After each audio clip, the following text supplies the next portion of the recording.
Bonsoir à tous et bienvenue dans ce 7-8 Sport sur TV78. L'émission n'est pas manquée si vous êtes un passionné de sport local. C'est parti pour le sommaire de ce magazine. Football, pour la première fois de son histoire, Versailles s'est qualifié pour les demi-finales de la Coupe de France en battant Bergerac au tir au but. Retour sur cette rencontre historique pour ce club de National 2.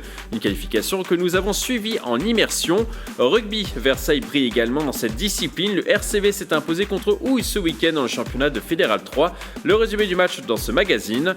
Basket, ce jeudi 17 février, les lycées Sainte-Geneviève et Hoche de Versailles vont s'affronter sur un match qui s'annonce bouillant dans une ambiance électrique. Coup de projecteur dans ce 7-8 Sport. La sportive 18.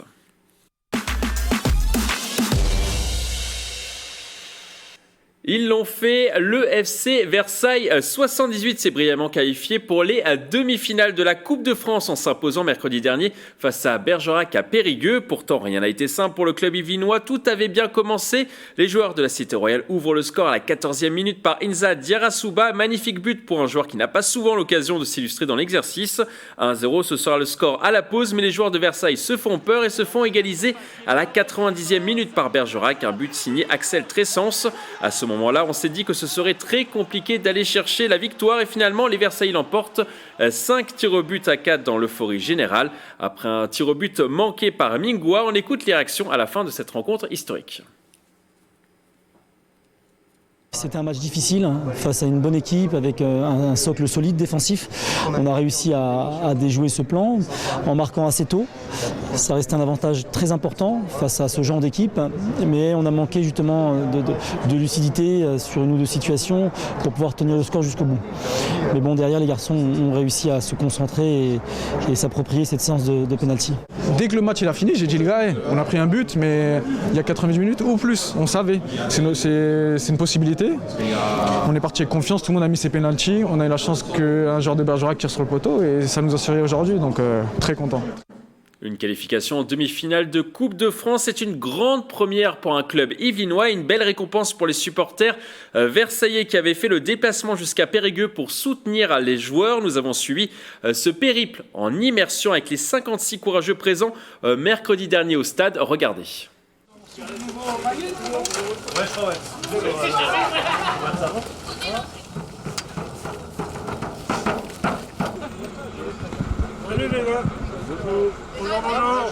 Nous allons suivre le déplacement des supporters de Versailles jusqu'à Périgueux pour le quart de finale entre Bergerac et Versailles. Un périple de 600 km et ils sont motivés.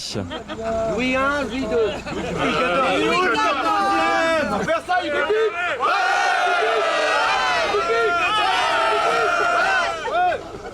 on va tous se poser et on va la place libre. Tu vas pas connaître Polo.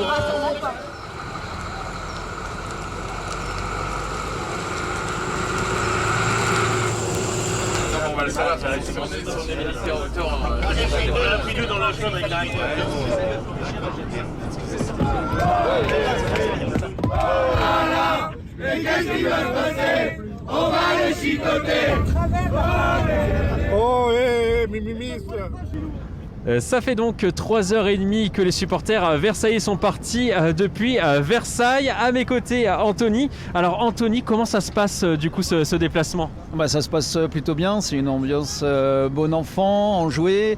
On vit un moment magnifique parce que des moments comme ça, on n'en vivra peut-être pas plus du tout, on ne sait pas, on espère qu'on en vivra d'autres, mais il faut profiter, il faut prendre à fond tout ce qu'on a là maintenant et en profiter un max. 33 ans en club, ça vous fait quoi de voir Versailles à ce niveau-là de la compétition ? Un rêve, hein. J'ai déjà vécu une partie parce que quand on a battu Dijon, une fois en 8e de finale, mais bon là c'est un rêve, là c'est vraiment quelque chose de sensationnel. Et on va aller voir Loïc qui est justement à mes côtés maintenant. Alors Loïc, vous êtes supporter depuis une dizaine d'années, c'est ça, du club de Versailles ? J'ai mon fils qui a commencé, après j'ai été dirigeant, et puis là je me suis engagé avec les copains en tant que vétéran, donc voilà quoi. Et puis on supporte l'équipe et tout, on s'amuse, on fait tout, on chante et voilà quoi, impeccable. Et ça vous fait quoi justement de voir Versailles en quart de finale ? Un petit frisson quand même. Les petits poils qui se hérissent sur le bout des bras, c'est magnifique. C'est magnifique. Et j'espère qu'on va chicoter Bergerac quand même un petit peu quoi. Ouais, y a pas de raison. Vous avez un petit pronostic ou pas pour ce soir ? Moi je vois bien un petit 4-0. Voire 0-4, ça serait mieux même. 0-4, ça serait mieux, effectivement. Ouais, 0-4. Est-ce que vous mettez l'ambiance dans le bus là? On sent que c'est. Est-ce que vous mettez l'ambiance dans le bus? Ils font trop de bruit, mes collègues, là, ils sont trop bruyants. L'ambiance, elle est pas terrible, l'ambiance. Qu'est-ce qui va se passer? On va les chicoter. On va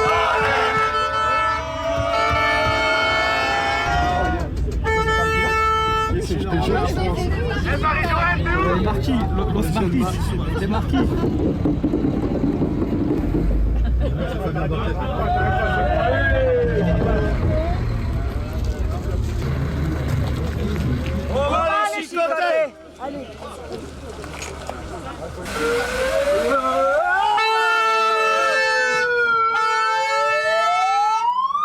On est arrivé à Périgueux après 7 heures de route, donc on n'est pas venu pour rien, on est venu pour marquer un maximum de buts.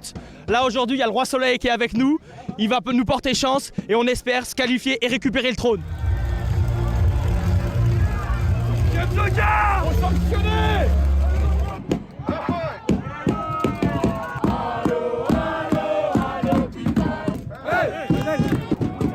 Après 14 minutes de jeu, Versailles ouvre le score par Inza Diarrasouba, 1-0 pour les joueurs de la Cité Royale.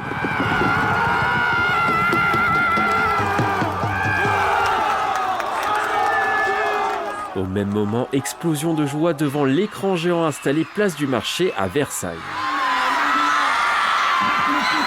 1-0, ce sera le score à la pause.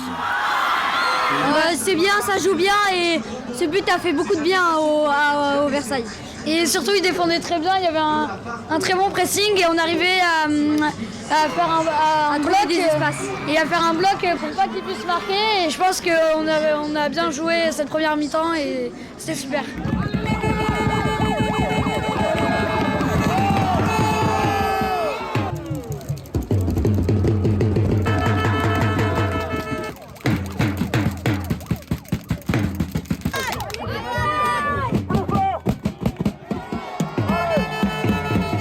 Mais la fête est gâchée à la 90e minute. Tressens marque et égalise pour Bergerac. À la 89e minute, Les deux équipes vont devoir se départager dans une terrible séance de tir au but. Il ne reste plus qu'une chose, c'est les avoir au pénalty. Hein. Il n'y a plus que ça. Je vais peut-être tourner le dos là. Un peu stressé quoi.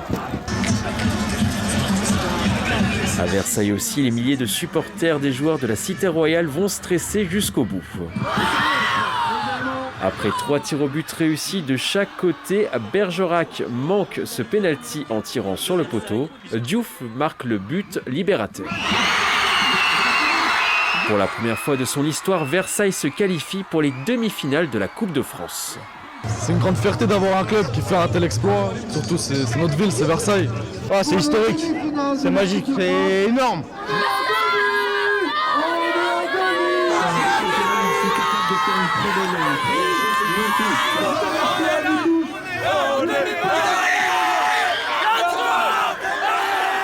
Versailles, club de National 2, sera en demi-finale de Coupe de France. La belle aventure continue.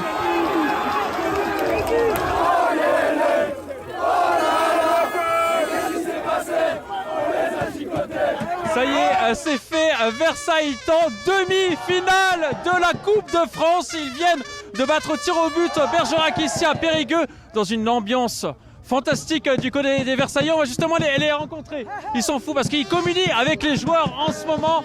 Alors c'était comment ce match? Comme vous voyez, c'est la folie. C'est la folie. On va voir les autres supporters. Notre fidèle supporter qui est là depuis le début de la journée. Qu'est-ce que j'ai dit, le résultat? Victoire au tir au but. Victoire au tir au but. Ouais, on est en demi.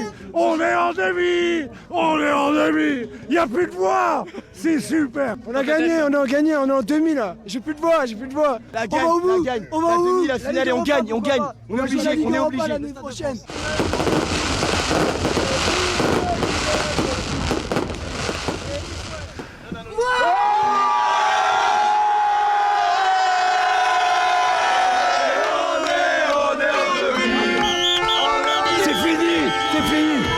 récompense. C'est une joie pour le club entier, c'est pas une récompense. On les a eus, c'est ça qui compte. On est trop forts. L'ambiance, c'est qu'on va pas dormir de la nuit, on va fêter ça toute la nuit. Gagner là-bas, c'est incroyable. Et on gagnera au prochain et on ira jusqu'à la finale et on décrochera la coupe, ça c'est sûr.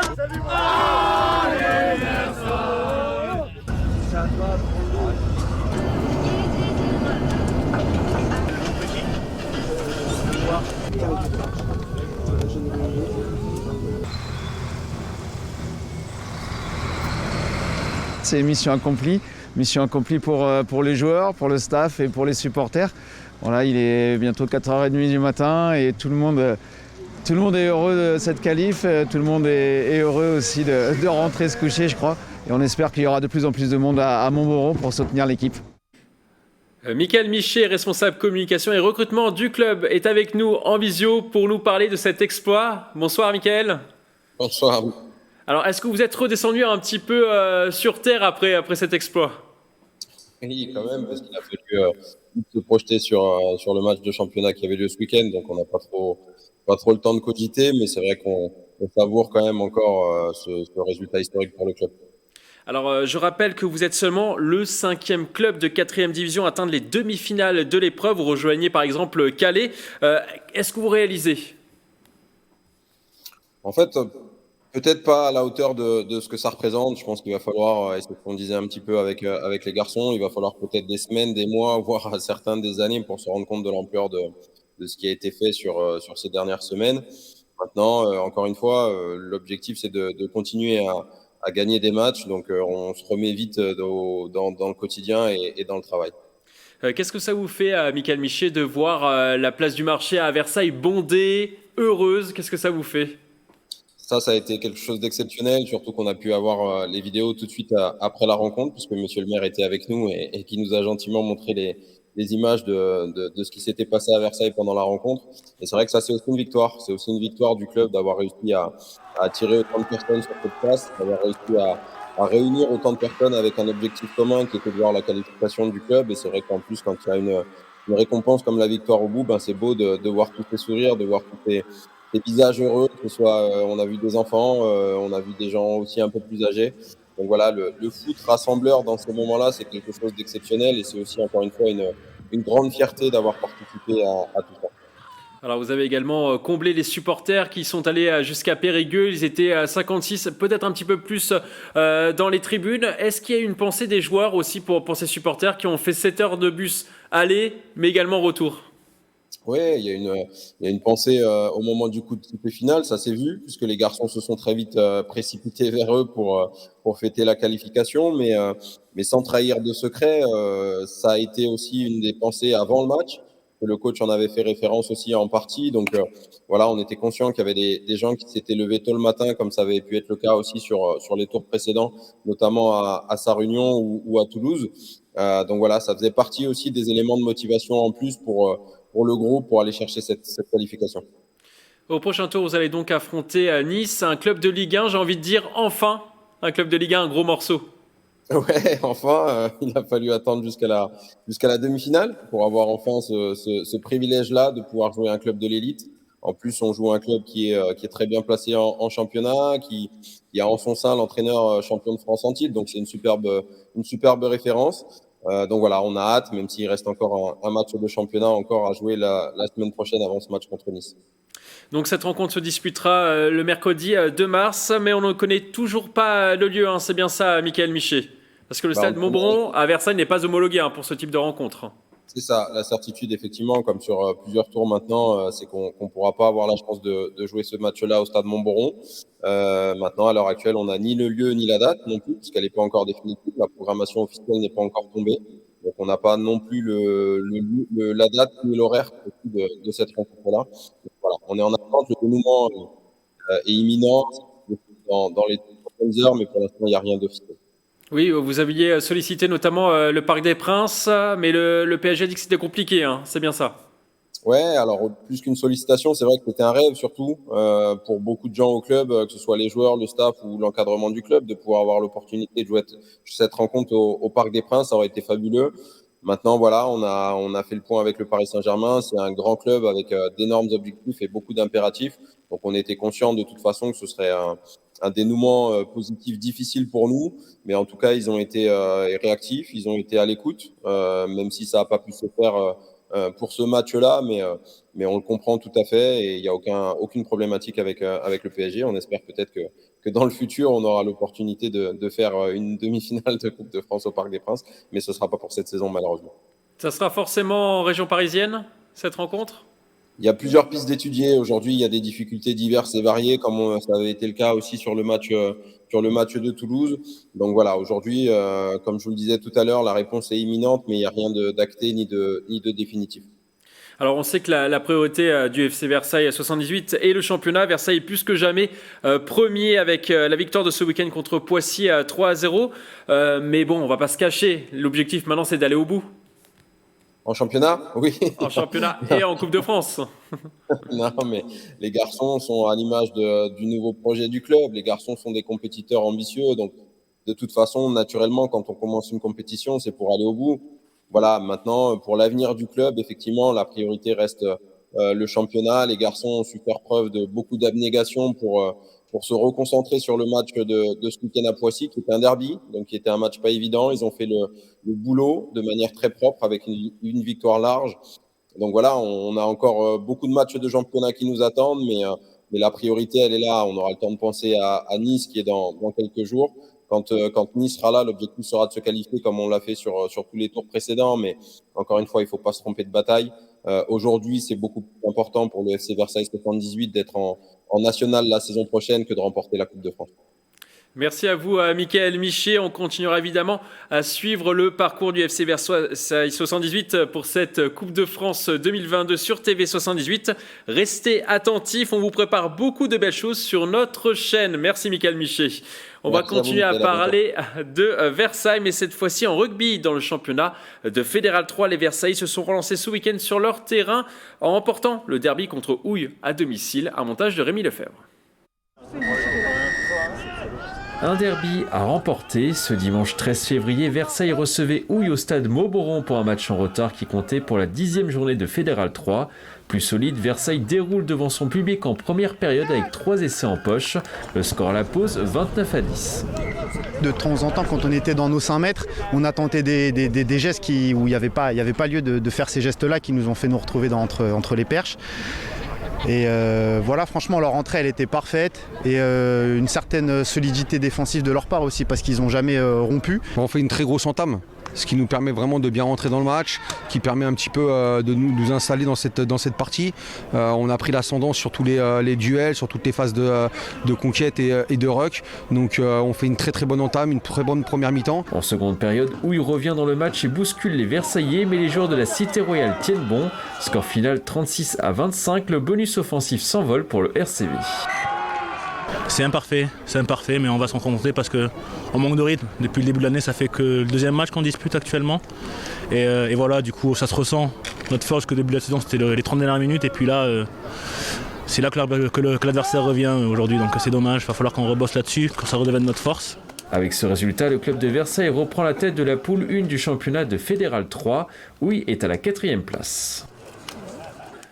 On continue notre tour d'horizon des résultats sportifs du week-end dans les Yvelines avec Bichente Merion Santisteban qui nous a rejoint sur ce plateau. Bonsoir Bichente. Bonsoir Mickaël. Alors, on va parler tout de suite de football et de la National 3. Oui, c'est ça. La saison continue pour les pensionnaires yvelinois de National 3. Après un début de saison en dents de scie, le club des Mureaux n'a plus perdu depuis le 20 novembre. Ça fait quand même 6 matchs sans défaite avec encore une victoire ce week-end face à l'Inas Montlhéry, 3-0.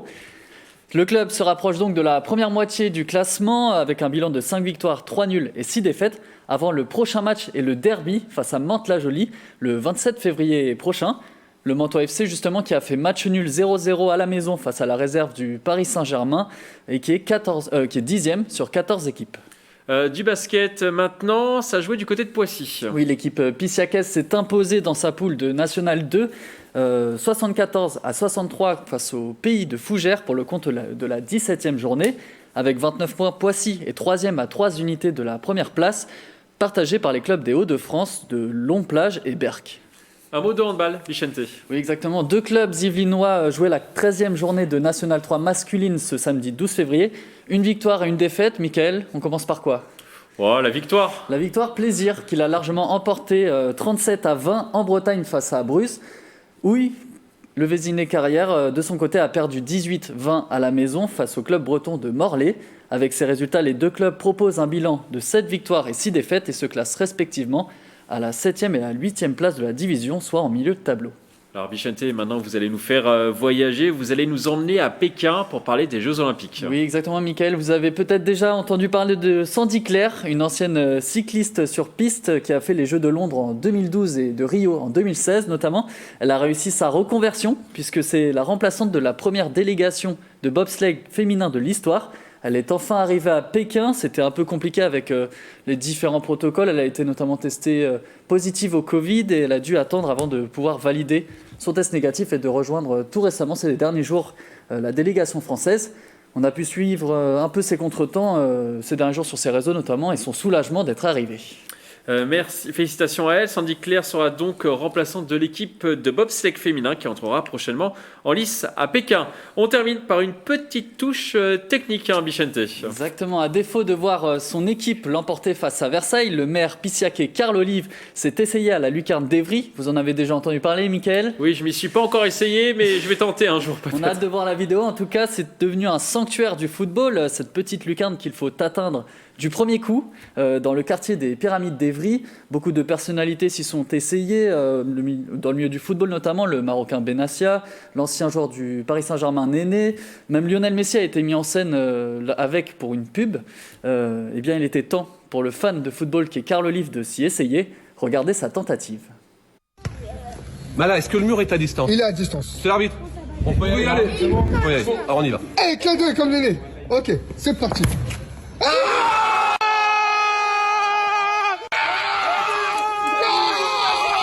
Kylian, plat du pied, efficacité. Tout mon respect. Bravo. Du premier coup. Voilà, donc comme le dit si bien Carl Olive, plat du pied, efficacité, plat du pied, sécurité, Mickaël.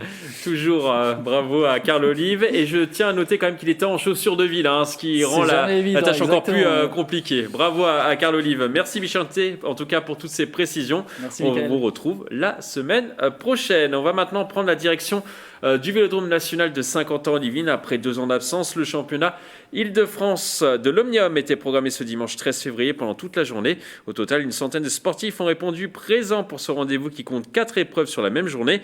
Un événement organisé par le Vélo Club de Montigny-le-Bretonneux. On écoute son président.